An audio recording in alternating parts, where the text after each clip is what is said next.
एक घर जिसके अंदर छुपा था एक ऐसा राज जिसे जानकर आपके रोंगटे खड़े हो जाएंगे। एक महिला जिसने अपने ही घर में अपने पति को दफना दिया और 5 साल तक उसी कमरे में सोती रही। और जब यह राज खुला तो पूरा शहर सन्न रह गया। यह कहानी सिर्फ एक हत्या की नहीं, बल्कि एक खौफनाक डबल मर्डर मिस्ट्री की है, जिसे भोपाल पुलिस ने बड़ी ही चालाकी से सुलझाया। क्या आप तैयार हैं जानने के लिए इस अपराध की पूरी सच्चाई? आइए शुरू करते हैं आज की रियल क्राइम स्टोरी। भोपाल का कोलार इलाका, मई 2021।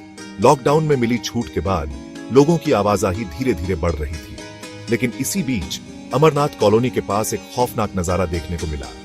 एक युवक की लाश जिसे जंगली जानवर नोच रहे थे। पुलिस पहुंची तो पता चला कि यह 25 वर्षीय मोहन मीणा की लाश थी। पर यह सिर्फ एक हत्या नहीं थी, ये एक ऐसे राज की परतें खोलने वाली थी जिसे जानकर हर कोई दंग रह गया। जांच शुरू हुई और पुलिस को एक चौंकाने वाली कड़ी मिली। मोहन की भाभी उर्मिला मीणा।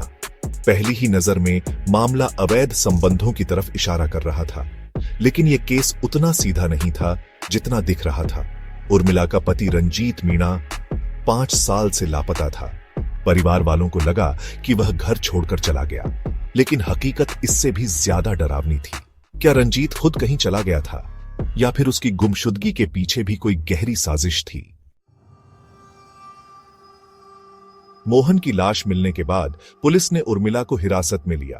पूछताछ हुई, लेकिन उर्मिला एक ही कहानी दोहराती रही, मुझे कुछ नहीं पता।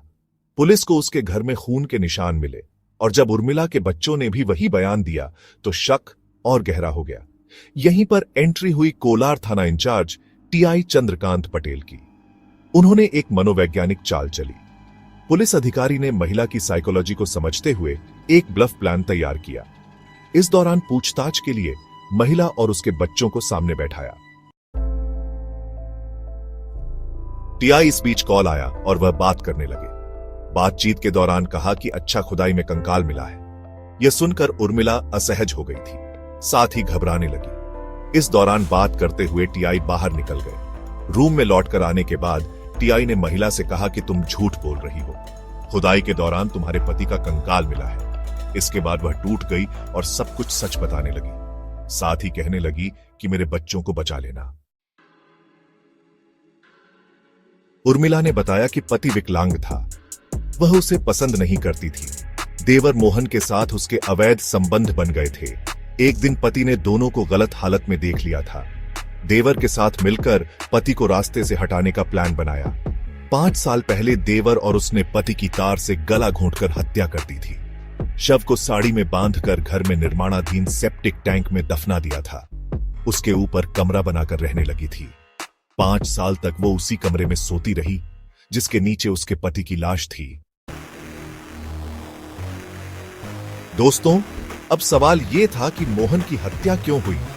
मोहन, जिसने उर्मिला की मदद की थी, धीरे धीरे उसे ब्लैकमेल करने लगा।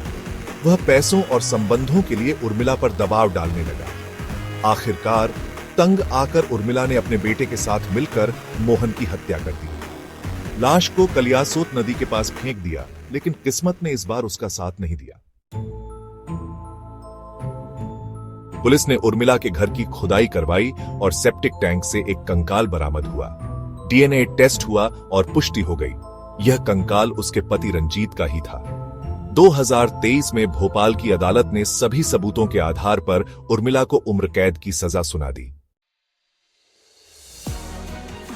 टीआई चंद्रकांत पटेल की सूझबूझ और साइकोलॉजिकल ट्रिक से इस डबल मर्डर केस का राज खुला। उनकी बेहतरीन जांच के लिए केंद्रीय गृह मंत्री दक्षता पदक से सम्मानित किया गया। तो ये थी भोपाल के उस खौफनाक डबल मर्डर केस की कहानी, जिसे सुनकर कोई भी सिहर उठे। एक औरत जिसने अपने पति को मारकर उसी के ऊपर कमरा बना लिया और फिर अपने ही देवर को भी मौत के घाट उतार दिया। लेकिन अपराध चाहे जितना भी चालाकी से किया जाए, कानून की नजर से बचना नामुमकिन है। इस केस ने हमें सिखाया कि अपराध का अंजाम कभी अच्छा नहीं होता। चाहे जितनी भी चालाकी कर लो, सच एक दिन सामने आ ही जाता है। तो दोस्तों, आपको क्या लगता है? क्या इस अपराध की सजा काफी थी या उर्मिला को और भी कड़ी सजा मिलनी चाहिए थी? अपने विचार हमें कमेंट में बताएं। अगर आपको ऐसे ही सच्चे क्राइम स्टोरीज जानने में दिलचस्पी है तो चैनल को सब्सक्राइब करें और बेल आइकन दबाएं ताकि आपको हमारी नई वीडियो सबसे पहले मिले। मिलते हैं अगली क्राइम स्टोरी में।